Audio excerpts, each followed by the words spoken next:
Eu quero fazer uma reflexão com vocês, mas eu quero citar algumas coisas antes de ler o texto.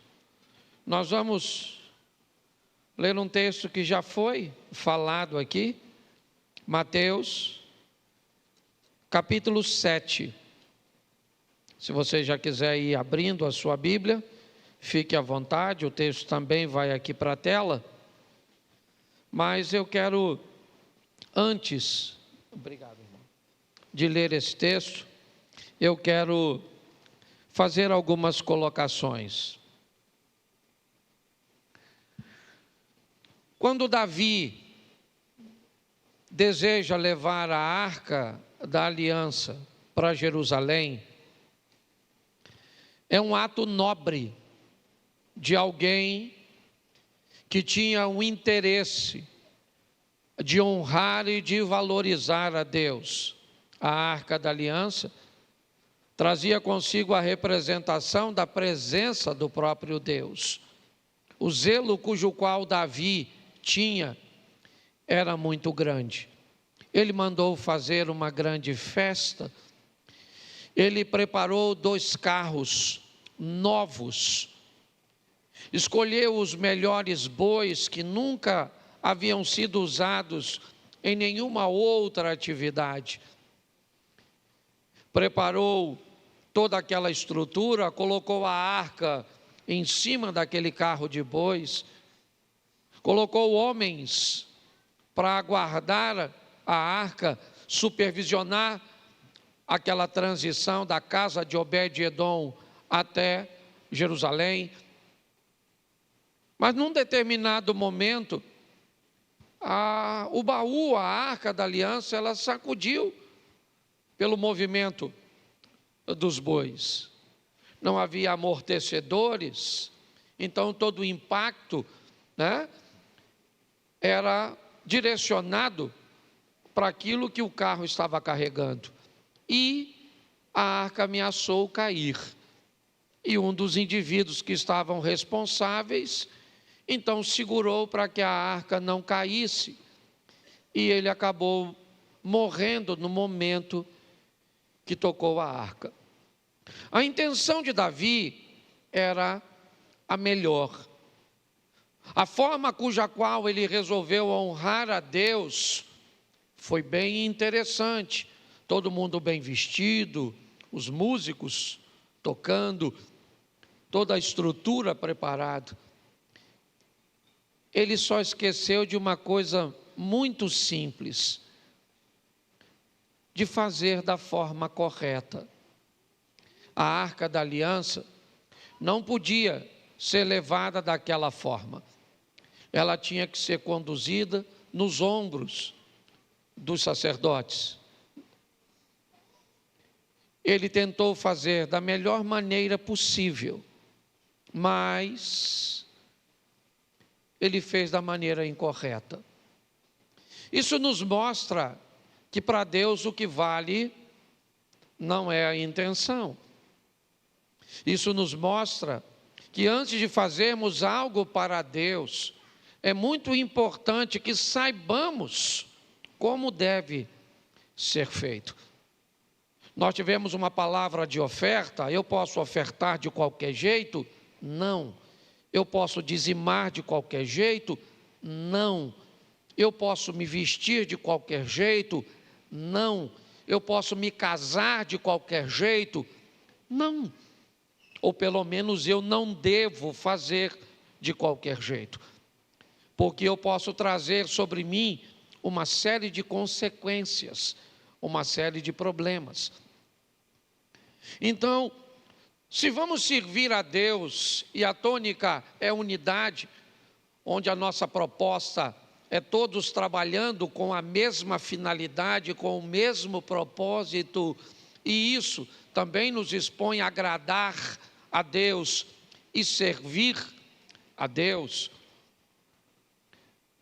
Nós precisamos conhecer um pouco mais e entender que estamos numa batalha onde vamos enfrentar grandes oposições.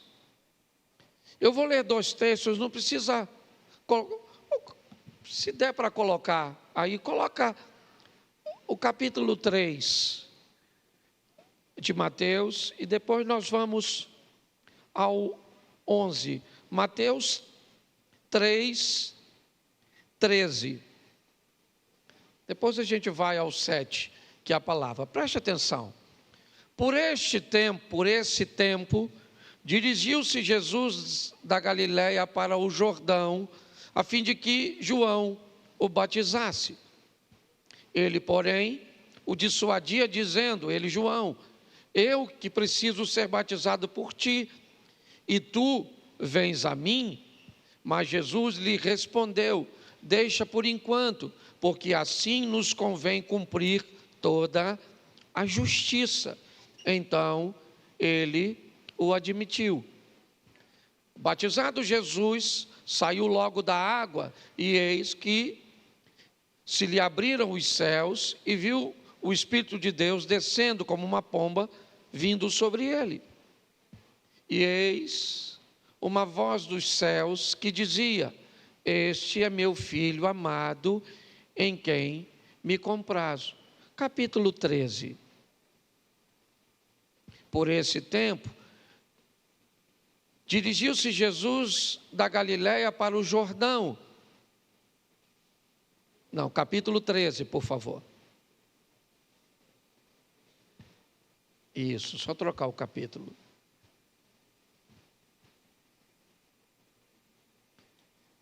Eu preciso te mostrar isso antes. Tá, deixa eu colocar aqui.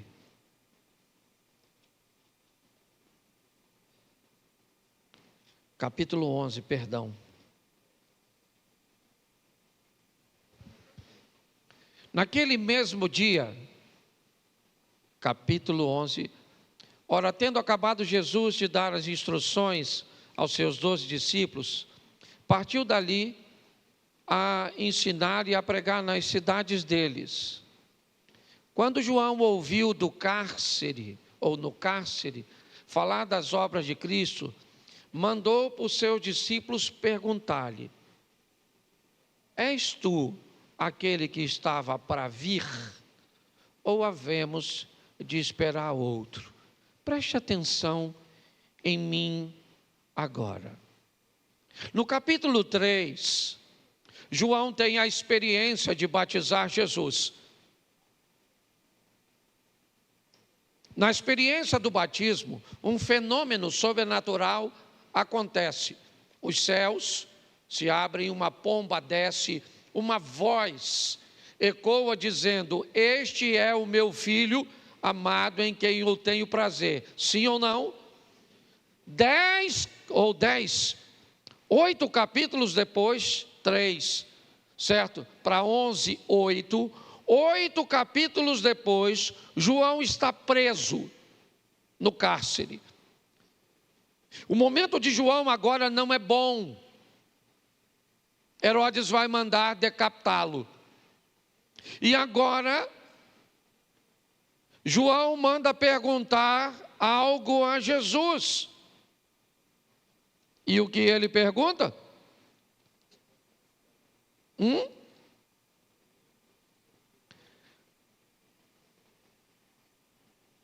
Ele é o Messias mesmo? Ou nós devemos esperar outro?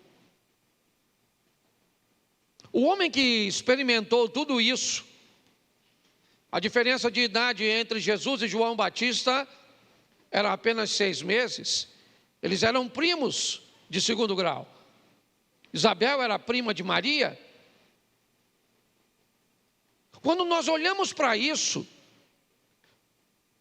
vemos um homem que agora não está muito certo, não está muito firme. Ele manda perguntar a Jesus, mas ele ouviu a voz, ele viu a pomba, ele teve a experiência. Mas o momento dele agora não é bom.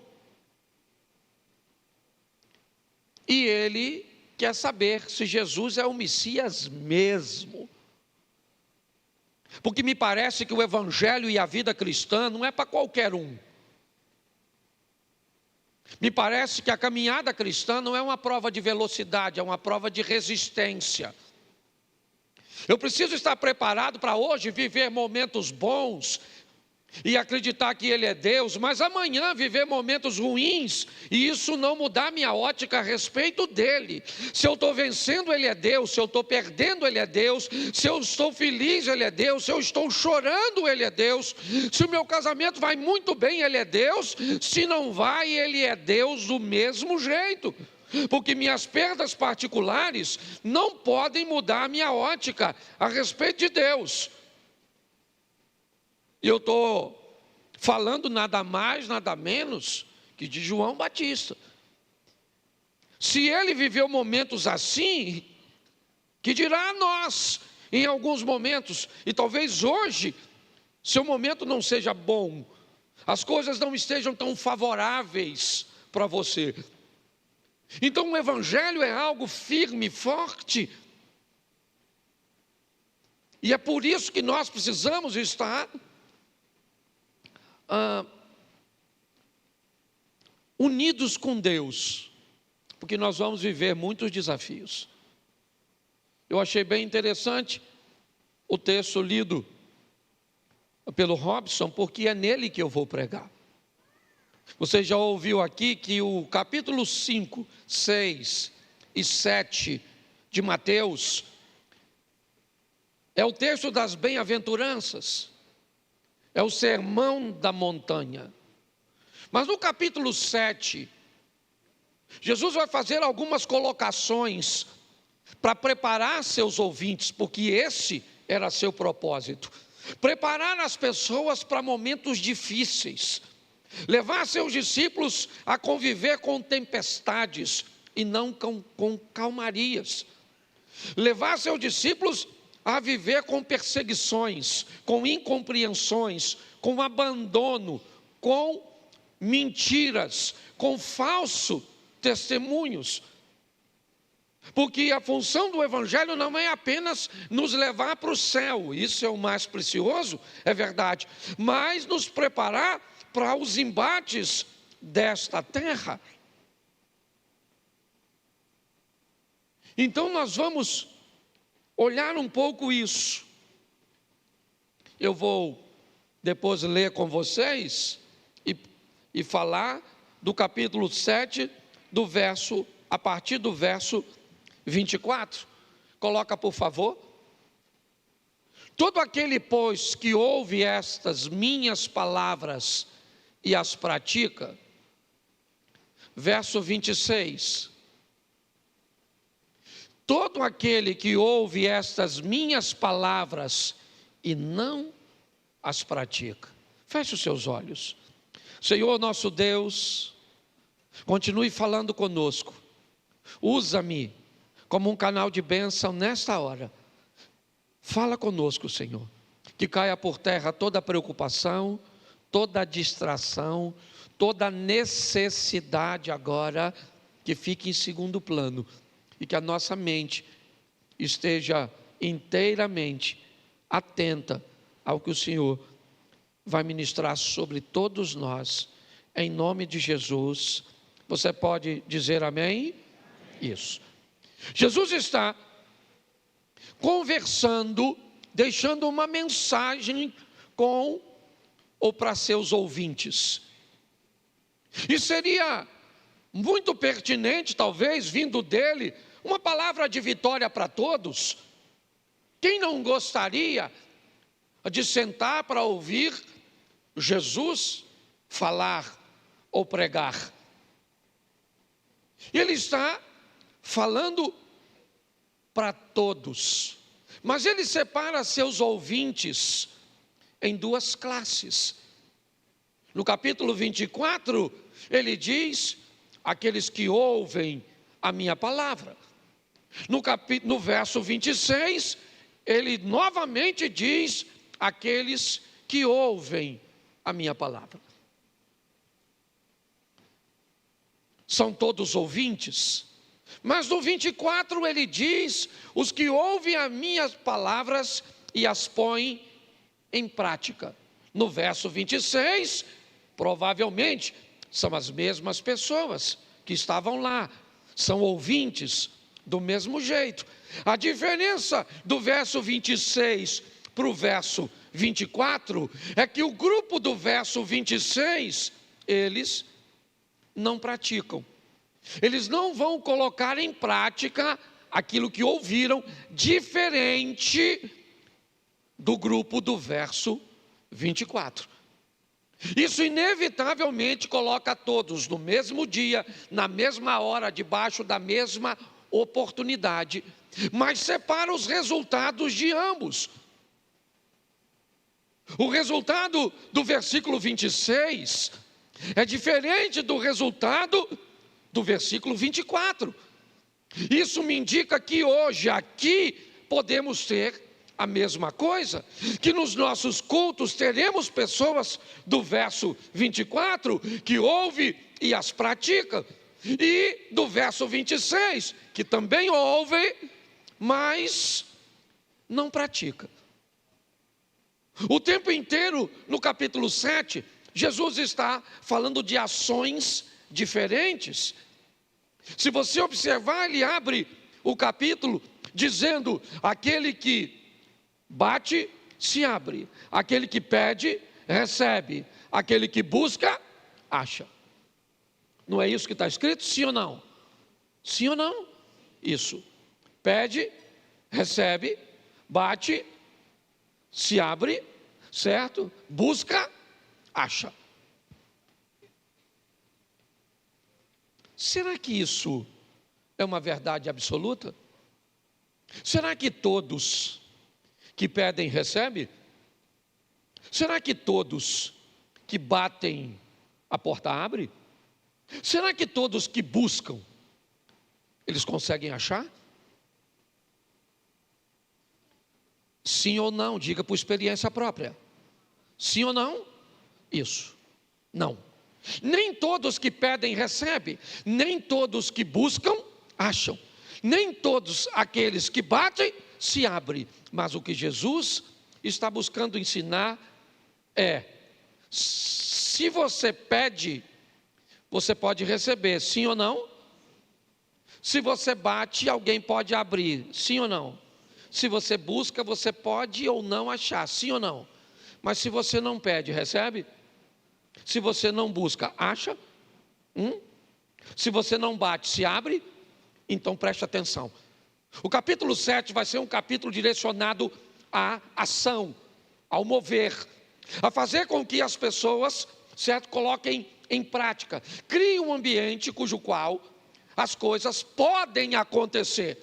Se abrir, você vai servir a Deus? Sim. Se não abrir, você vai continuar servindo a Deus? Sim ou não? Isso. Mas é importante nós entendermos, ele está impulsionando as pessoas e ele vai fazer isso continuamente. No capítulo 7, ele vai dizer que há duas portas, uma estreita e outra larga. E aí? Ele vai dizer que pessoas vão passar por ambas as partes, ou ambas as portas. Algumas passam pela estreita, um caminho um pouco mais difícil, a outra porta é larga, com poucas restrições, e tem gente passando. A palavra sugere que pela porta ser larga, mais acessível, o número de pessoas que passam são maiores, mas é importante entender que tem gente passando pela estreita. O texto o tempo inteiro vai nos mostrar que os ouvintes estão debaixo de decisões. Ele continua dizendo que haveria no meio dele falsos profetas. Se tem falsos profetas, tem profetas verdadeiros e sérios. Algumas pessoas vão ouvir os falsos, outras vão ouvir os verdadeiros, tá certo? E quem é que decide se vai ouvir ou não? Sempre é o ouvinte. Jogar toda a carga de sua necessidade sobre Deus é um equívoco, é errôneo. Isso não é verdadeiro, isso é uma promessa de tolo, dizer que todos vão vencer. O certo é dizer que todos podem vencer. Sim ou não? Agora, se vai vencer ou não, é uma decisão de cada um, e não de Deus. Porque senão eu crio problema. Ele pode fazer? É lógico que ele pode fazer. Lembra quando um homem está tão cansado de experiências negativas? Ele tem um filho que desde novo fica possesso. Um menino que requer de seus pais um alto nível de atenção. Um garoto que não pode ser deixado sozinho, porque suas faculdades mentais, em alguns momentos, elas são capturadas por uma doença ou por Satanás. Eu não vou trazer isso com precisão aqui agora, mas é o menino que precisa sempre de supervisão. Por quê? Porque ora ele se joga no fogo, ora ele se joga na água. Este menino, ele é um menino descompensado. O pai está cansado. Tentou aqui, tentou ali, tentou lá. Um dia ele descobriu que Jesus estava num local, foi para lá para procurar Jesus, mas Jesus não estava, mas seus discípulos estavam. Então ele pega seu menino, apresenta aos discípulos, e os discípulos então vão repreender o demônio sem sucesso. A particularidade do homem se torna um espetáculo. Sua vergonha é algo público agora. O que ele tem? Um menino dando um espetáculo para as pessoas, convulsionando, mexendo, gritando, até que Jesus chega. E quando Jesus chega, Jesus pergunta: o que é que está acontecendo aqui? Que confusão é esta? O homem então se destaca e diz: Senhor, sou eu, trouxe meu garoto. Esse menino tem um espírito imundo, onde quer que o apanha, certo? O lança no fogo, na água, ele range os dentes, trinca os dentes. E eu já tentei de tudo. Se o Senhor pode fazer alguma coisa, me ajude. Note que ele está tão cansado de experiências negativas, que ele está diante de quem pode e pergunta: se tu podes. Você chamaria isso de falta de fé? Eu chamo isso de experiências ruins e negativas. Com igrejas, com pastores, com amizades, com negócios, com casamento, com pais, com filhos, com remédios, com terapias. Tem pessoas que tentaram em tanto lugar, que quando vem para a presença de quem resolve, ela está tão cansada, que não é falta de fé, não. Se tivesse falta de fé, ela nem estaria aqui.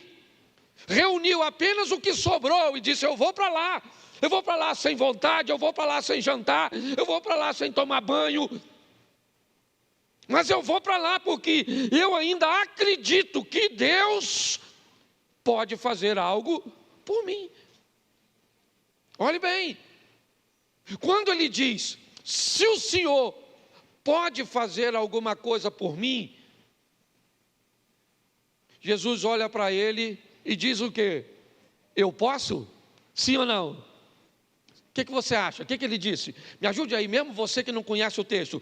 Você acha que diante de tudo isso, Jesus disse: claro, meu filho, eu posso. Quem acha, levanta a mão. Isso. Jesus olhou para ele e falou assim: se você pode crer, tudo é possível que crê.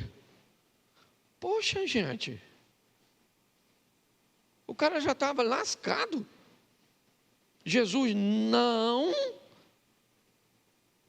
facilitou. Jesus disse: olha, mesmo com tudo para te desanimar, eu preciso te dizer uma coisa: pegue o restinho da força que te sobrou e coloque de pé e haja. Você está entendendo? Porque eu posso fazer, então não vem para cá me apresentando uma situação difícil que pode ser difícil para você, para mim não é. Você consegue entender? Nós precisamos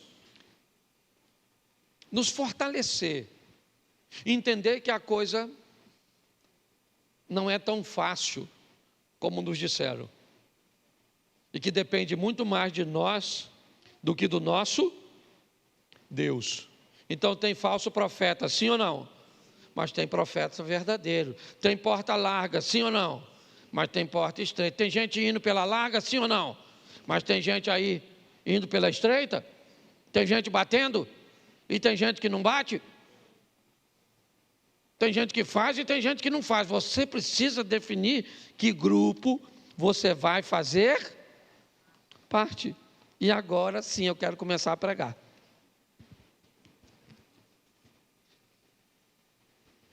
Todo aquele que ouve, volta no 24. Todo aquele que ouve essas minhas palavras e as pratica. Bom, ouviu e praticou. Eu vou compará-lo, é o que disse Jesus. Será comparado a um homem prudente que edificou a sua casa sobre a rocha. Verso 25. Caiu transbordaram sopraram e deram com ímpeto contra aquela casa que não, porque fora edificada sobre a... Agora vem o 26. Todo aquele que ouve essas minhas palavras e não as pratica, será comparado a um homem insensato que edificou a sua casa sobre a... Verso 27. Caiu transbordaram sopraram e deram com ímpeto contra aquela... Coloca o verso 25 de novo.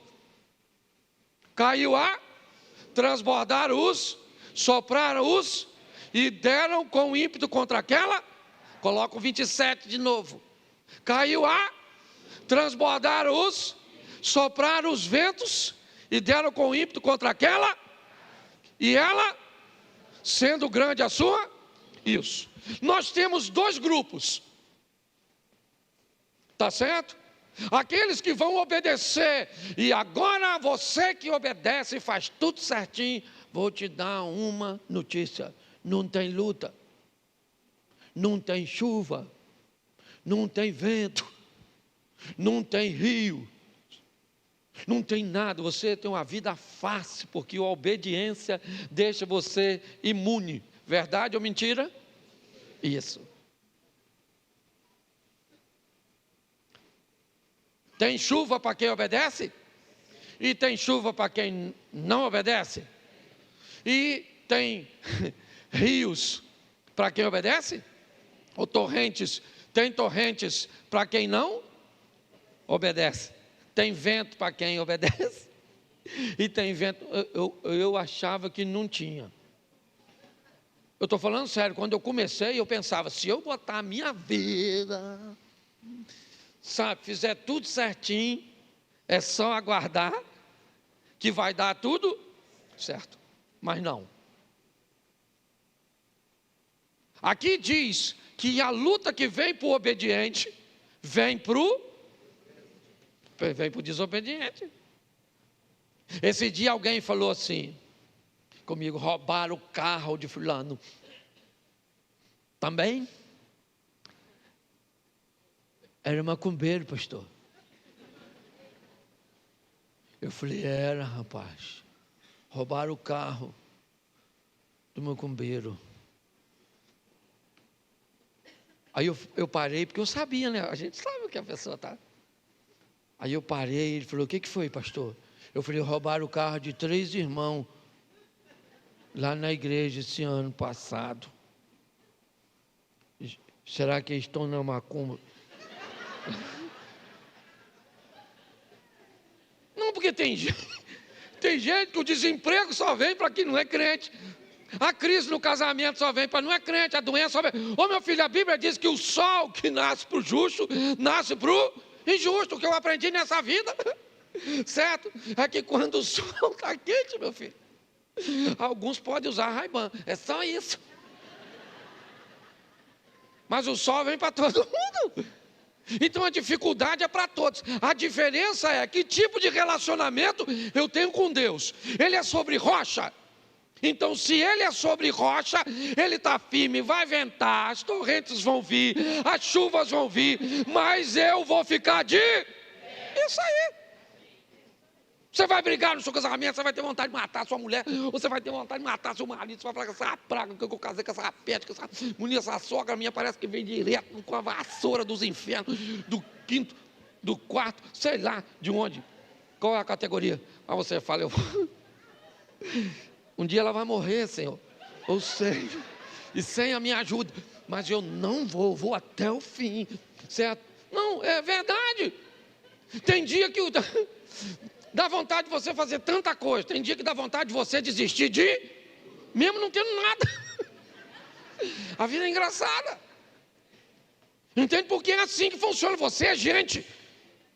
E pode orar, botar o joelho, a boca no chão, a língua no pó, pode botar tudo que a luta vai vir para tu.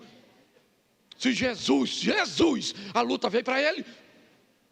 E ele conversou com Deus. Olha bem, não sei nem como é que é isso. Eu não sei, tem coisa que tem texto bíblico que eu não consigo entender. Certo? Né? Aquela mulher de Marcos 7, 24, que a filha dela estava possessa.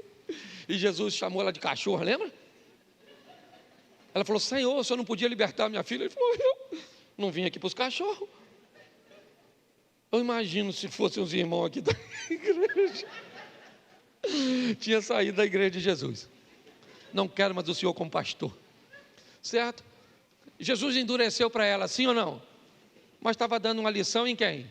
Nos discípulos. Escute o que eu vou falar com ela e veja que essa mulher não vai embora, porque ela tem algo mais precioso. A filha que precisa de um milagre em casa. Você está entendendo? Porque o evangelho é para gente resistente, meu filho. Você vai ouvir muita coisa aqui que não gosta. Tem muita coisa na sua vida que vai dar errado. E não está feliz, vá para o inferno. Só tem 2 caminhos.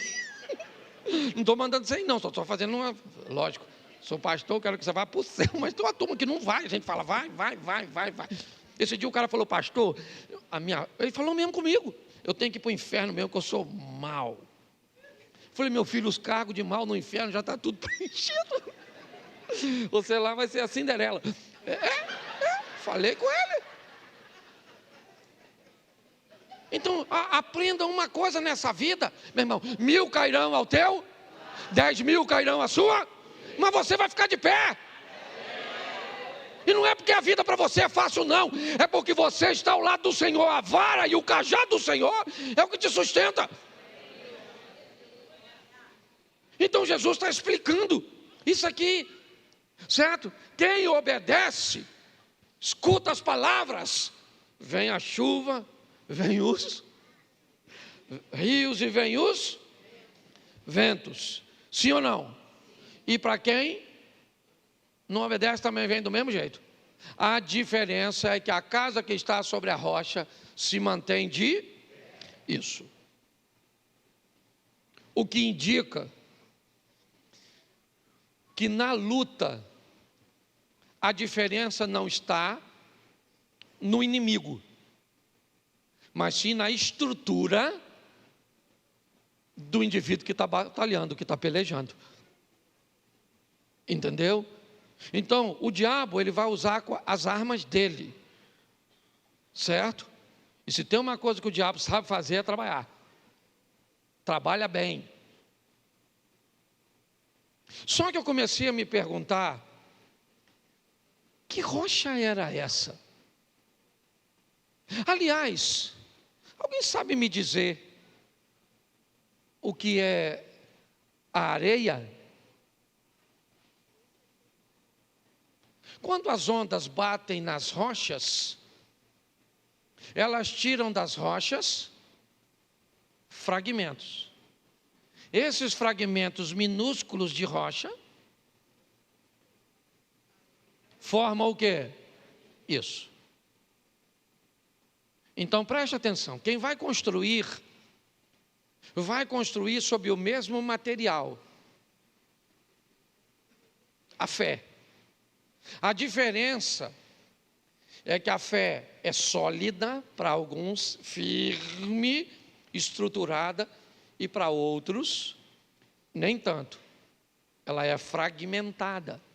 Dizer que você está aqui e não tem fé, eu estaria brincando com você. Não pode, todo mundo que está aqui tem fé. A densidade dessa fé que você tem é que talvez não seja tão firme para você parar de fumar, para você parar de beber,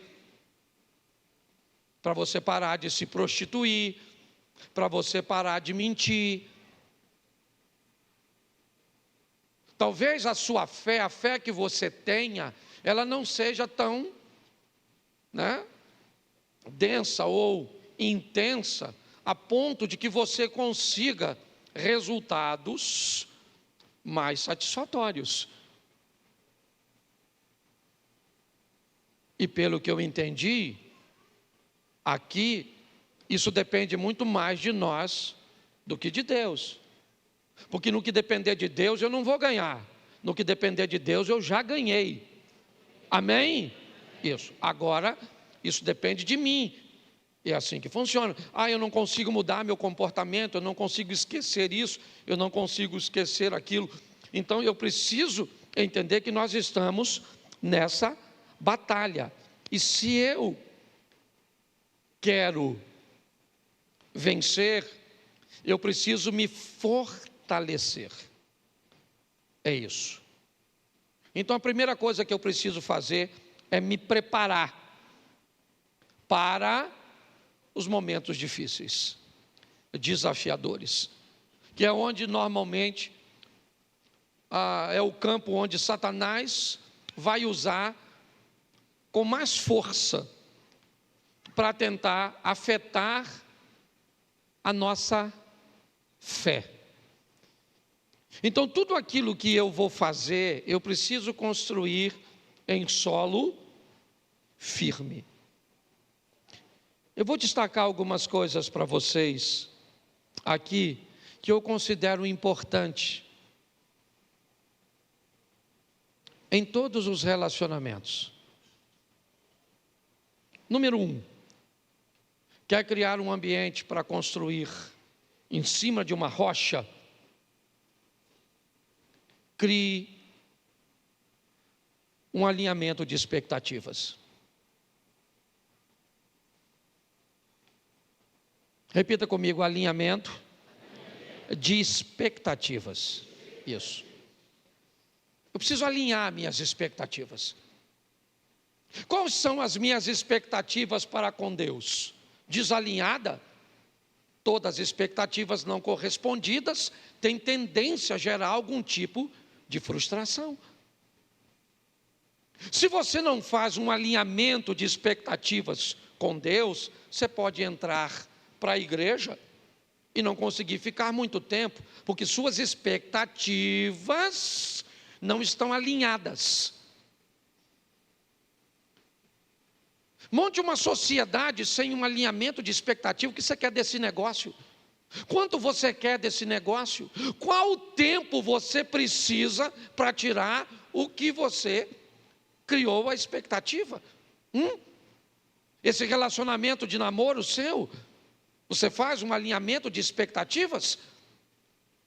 Se você não fizer um alinhamento de expectativas, você está construindo estrutura sobre areia. Não tem base para sustentar os desafios. Pô, você está nesse negócio há quanto tempo? Cara, eu estou nesse negócio há 1 ano e meio. Quanto você botou nesse negócio? Eu botei R$1 milhão. Quanto você tirou nesse 1 ano e meio? Cara, eu não tirei nada. Pô, cara, mas esse negócio está dando errado? Não, está tudo sob controle. Porque eu, certo? Já tinha previsto que só vou conseguir tirar alguma coisa no 3º ano. No 2º ano. Quando a sua expectativa está alinhada, você consegue entender isso?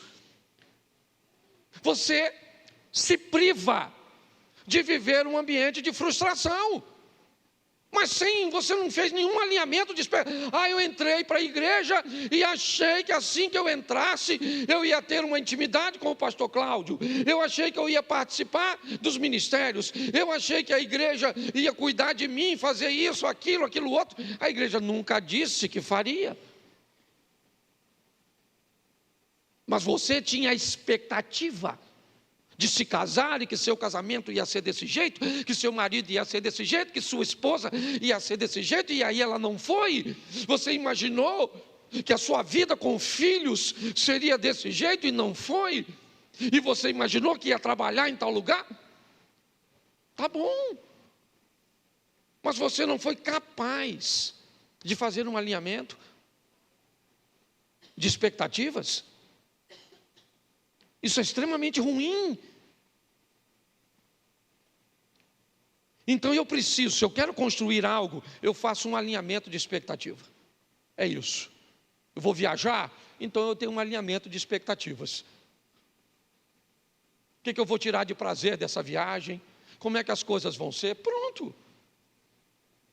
Por pior que seja a situação, certo? Eu fiz um alinhamento de expectativas. Segunda coisa, se você quer construir algo, repita comigo: conflitos de interesses. Isso. Só tem um tempo. E às vezes tem mais de uma pessoa. Duas pessoas querem a mesma coisa no mesmo tempo. Isso não vai funcionar. Eu preciso aprender e criar, uma estrutura para lidar com os conflitos de interesses. Os meus interesses são os mesmos interesses de Deus?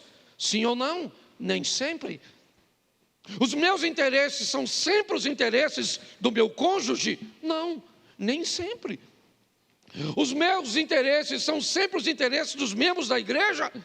Nem sempre. Os meus interesses são os mesmos interesses dos meus vizinhos? Nem sempre. Então, como é que eu sobrevivo a um conflito de interesses? Se eu não aprender a lidar com isso, eu vou ter sérios problemas. Eu não vou ter amigos, eu não vou me dar bem com vizinhos, eu não vou me dar bem com amigos de trabalho, eu não vou me dar bem com meus filhos, com meus parentes, eu não vou me dar bem com ninguém, porque eu não sei lidar com conflitos de interesses. Eu quero viver bem e ter uma estrutura firme. Aprenda a lidar com resíduos, gestão de resíduos. Tudo aquilo que eu faço, tudo aquilo que me acontece, deixa resíduos bons ou ruins na minha vida. Eu tenho muitos resíduos, sabe? De 10, 15, 20, 30, 40 anos. Resíduos que não são orgânicos, que volta e meia eles saltam novamente, eu tenho que lidar com lembranças de abandono, lembranças de rejeição, lembranças de traição, lembrança de vergonha, de humilhação. Eu tenho que lidar com isso. São resíduos. Alguns resíduos, eles são orgânicos, biodegradáveis. Basta deixar uma semana, 2, 1 mês, 2, eles vão desaparecer, eles somem, certo? Com a ação do tempo. Outros não. Não é assim que funciona. Jogue a água dessa garrafa no chão e é só uma questão de tempo até ela desaparecer, ou por ser sugada pela terra, ou por virar vapor. Mas a garrafa não. Ela vai ficar ali provavelmente, 10 anos? 15, 20 anos? Certo? Se você não aprender a lidar com seus resíduos de seus casamentos anteriores, resíduo daquilo que alguém fez com você publicamente e te humilhou na frente de todo mundo, resíduo do que uma outra igreja fez, do que um outro pastor fez, resíduo de que algo aconteceu com você, eu não sei. Mas se você quer viver uma vida firme, descubra que tudo que você vive deixa em você resíduos. E alguns são bem desagradáveis e ruins, que podem se manifestar com comportamentos que você odeia, mas não consegue controlar. Por quê? Porque não sabe gerir resíduos. Jesus não tinha problema com isso. Ele sabia que Judas ia o trair. Nem por isso o proibiu de sentar à mesa. O baniu de sentar numa posição de honra. E Jesus chama Judas de amigo e chama Pedro de Satanás. Jesus morava na casa da sogra de Pedro em Cafarnaum e chamou Pedro de Satanás. E chamou Judas de amigo, porque para Jesus, Judas, quando o traiu, o aproximou de seu propósito. Pedro, quando o repreendeu, o afastou de seu propósito. E Jesus está dizendo: todo aquele que me aproxima do meu propósito não é meu inimigo, é meu amigo, mesmo que não me faça coisas aparentemente muito boas. Eu preciso ser forte para entender isso. Às vezes você vai ter que viver ou que conviver com pessoas que fizeram coisas para você que não são agradáveis, principalmente de efeito imediato. Se eu quero viver uma vida firme, eu preciso ter um alinhamento de expectativas, eu preciso aprender a lidar com o conflito de interesse, eu preciso ter gestão de resíduos, eu preciso aprender quais são meus direitos e quais são meus deveres. Eu tenho direitos como pastor, mas eu tenho deveres. Eu tenho direitos como marido, mas eu tenho deveres. Eu tenho direitos como pai, mas eu tenho deveres. Meu filho mais novo tem 30 anos. Felipe está no sul fazendo um curso. Mas ele mora na minha casa. E se passar de meia-noite, eu ligo. Ligo falando com um homem, obviamente. E aí, filhão, tudo bem? Não chegou até agora, o que houve? Está por onde? Está tudo certo? Mas é meu direito. Mora na minha casa, come do meu feijão. Eu sou dessa época. Direitos e deveres. Você sabe o seu direito como esposa? Mas você sabe o seu dever como esposa? Você sabe o seu direito como pais? Mas você sabe quais são os deveres como pais? Seu filho é pequenininho, ele sabe o que é direito e dever? Ou ele só sabe o que é direito e não sabe o que é dever? É isso? É assim que funciona? Então você não estabelece para seu filho nada de deveres, certo? Ele não sabe nada sobre respeito ao próximo, ele não sabe nada de protocolo, certo? De convivência em ambiente coletivo, ele não sabe nada sobre relacionamento interpessoal. E se você traz seu filho para um ambiente público e ele se comporta mal, e alguém chama a atenção dele, você entra em cena. Como é que as coisas funcionam? Eu preciso entender isso. Porque quando eu sei direito e dever, eu estou firme na rocha. Eu entendo sobre gestão de resíduos, tá bom. Então tá certo. Eu preciso lidar com isso. Aprender a lidar com isso. Eu não sei se eu já falei isso aqui. Se eu falei, você vai ouvir de novo. Há um tempo atrás, alguns anos atrás, eu não queria vir mais para a igreja. Eu não queria tomar banho. Eu não queria. Eu não estava afim. Certo? Isso durou uma semana, durou 2, durou 3. Eu comecei a descobrir que eu estava entrando num ambiente depressivo. Nós temos uma amiga, ela é psicóloga, o marido dela é psiquiatra, é psicanalista, certo? E a Mary ligou e pediu socorro. Ele falou: venha para cá. Os dois vieram para o sítio. E aí ela me fez uma pergunta: me conta a sua história, pastor. E eu comecei a contar a minha história. Minha mãe ficou grávida com 14 anos, e aquela coisa toda, e aquilo, e eu fui me dado por uma família, fui dado para outra, fui dado para isso, e vi aquilo todo, e mudava daqui, mudava para lá, mudava. E aí, depois que eu contei minha história toda, ela me disse que eu tinha um problema com abandono, com rejeição. E que agora, como pastor de uma igreja, todas as vezes que alguém saía da igreja, eu sentia, ativava o gatilho do abandono e da rejeição. Quando alguém ia embora, não interessa por que fosse, saía da igreja, eu sentia rejeitado pela pessoa, eu me sentia, então aquela dor vinha. E como é que um pastor, se igreja todo dia chega gente, todo dia vai gente embora, e aí eu descobri que eu tinha um problema com gerenciamento de resíduos, uma coisa lá do meu passado. Entendeu? Me fez ter um relacionamento com Deus, principalmente, muito instável. Naquela situação, vocês que lidam com isso, sabem. Tem dia que você levanta e quer até morrer. E não pensa que isso é coisa de quem tem demônio, não, porque o profeta Elias não tinha, não, viu? O profeta Elias era assim com Deus, ó. Matou 450 profetas, ainda tinha mais uns 400 de Azera. O cara era fera. Matou e pedia para cair fogo do céu. O cara era fantástico. Sabe o que aconteceu? Uma mulher ameaçou ele, falou: amanhã eu mato você, Elias. O cara que matou 450 homens, maluco, chefe de grupo de extermínio, vai ter medo de uma mulher? Sim ou não? Sim. Saiu correndo da mulher, da Jezabel.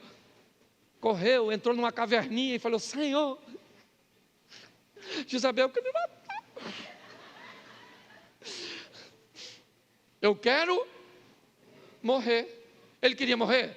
É lógico que não, porque Jezabel estava a fim de matar ele. Se ele quisesse morrer, voltava lá, Jezabel matava, Deus terceirizava o serviço e estava tudo certo.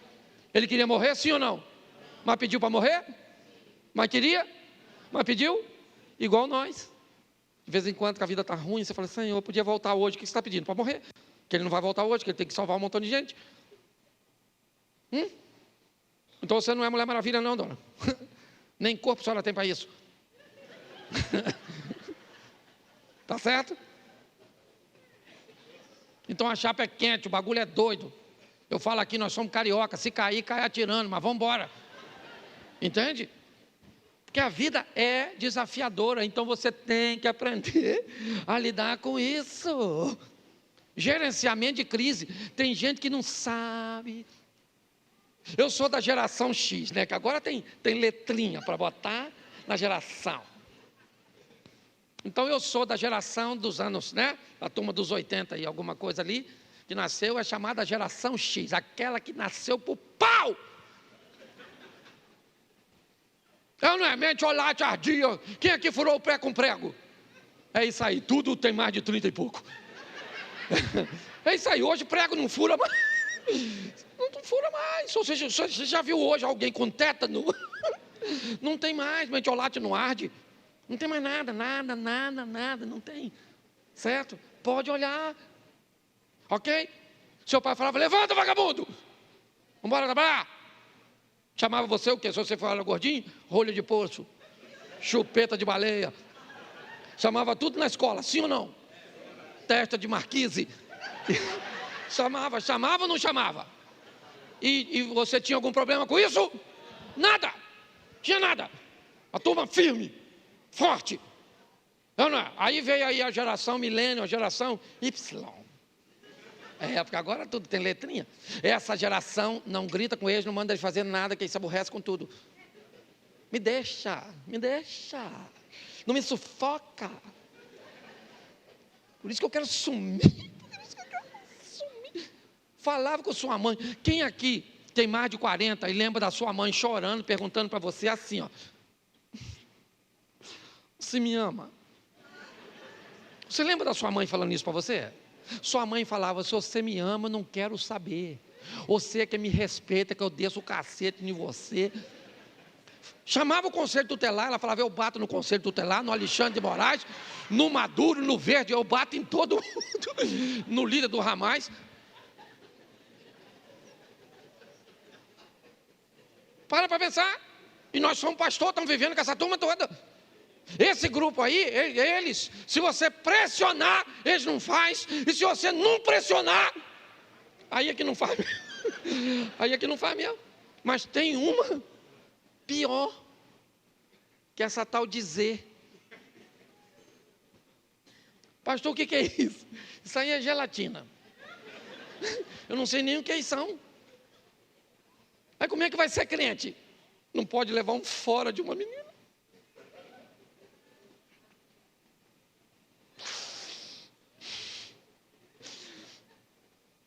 Você tirava um 0, você é da geração X. Se você tirava 0, você era o quê? Burro. Burro, burro, burro, burro, burro. Tirou 0. Burro. Se você é da geração Z e tira 0, e alguém te chama de burro, seu sepultamento amanhã. Morreu. Impossível. Nossa. Não aguenta nada. Aí como é que vai casar? Como é que uma pessoa dessa, não sei como é que... Não casa, você da Z, não casa, não casa, não casa, porque casamento é para gente forte, casamento é até o outro morrer e vai demorar, porque a expectativa de vida do brasileiro aumentou.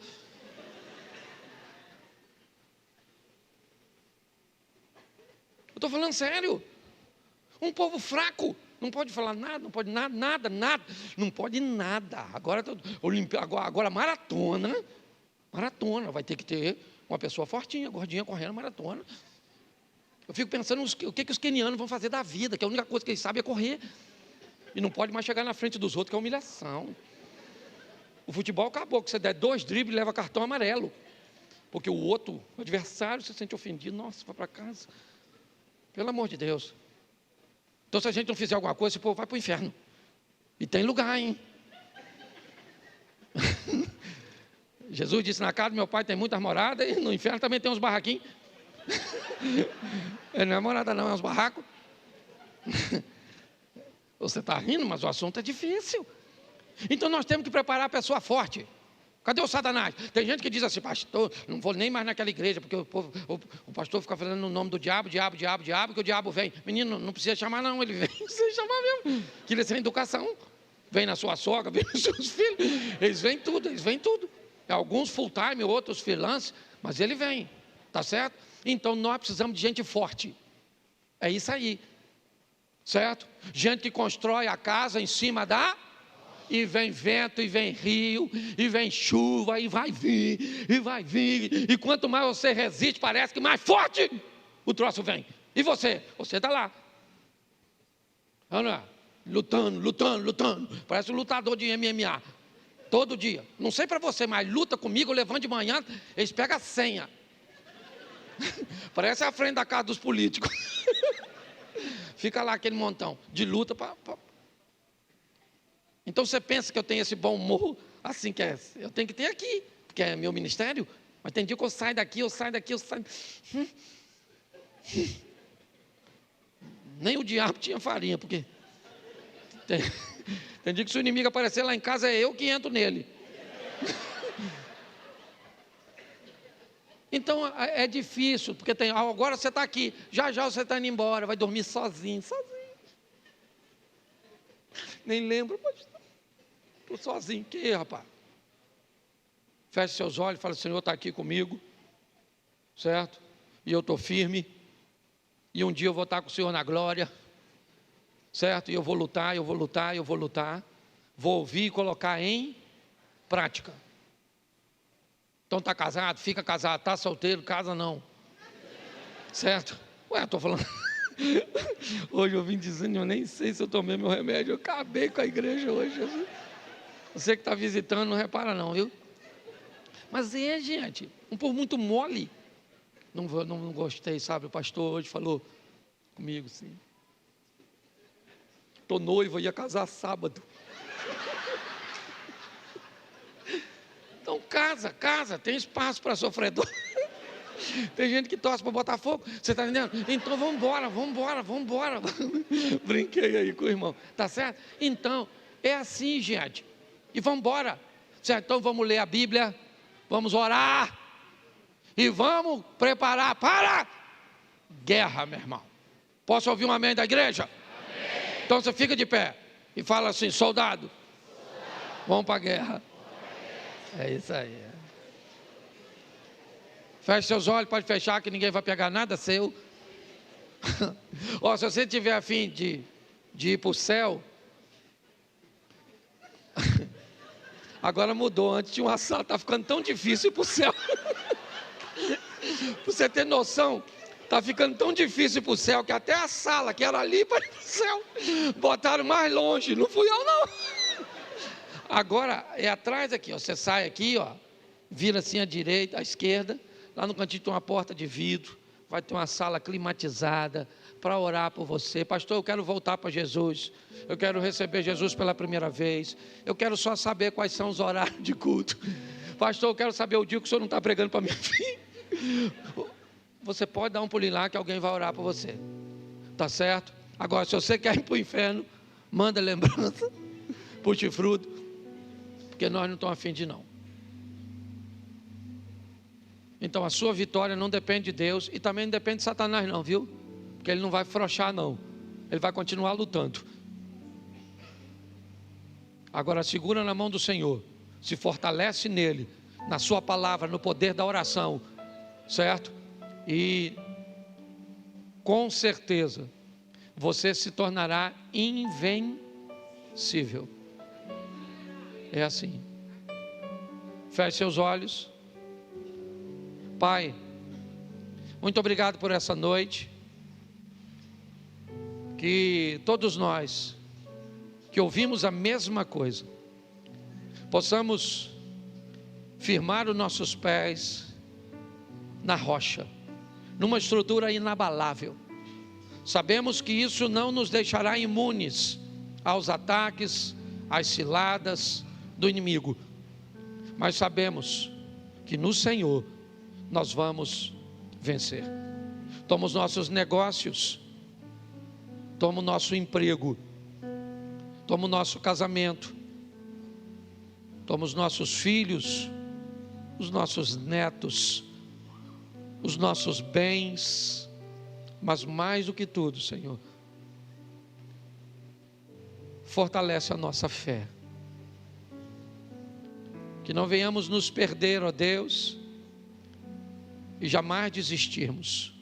Não somos daqueles que retrocedem, somos daqueles que vão adiante para a conservação da alma. Continua conosco, Senhor, nessa caminhada. Leva-nos aos nossos lares, guardado por tuas boas mãos poderosas. Que o grande amor de Deus, o nosso Pai, a graça de nosso Senhor e Salvador Jesus Cristo e as doces consolações do Santo Espírito de Deus seja para com todo o povo do Senhor, e todos digam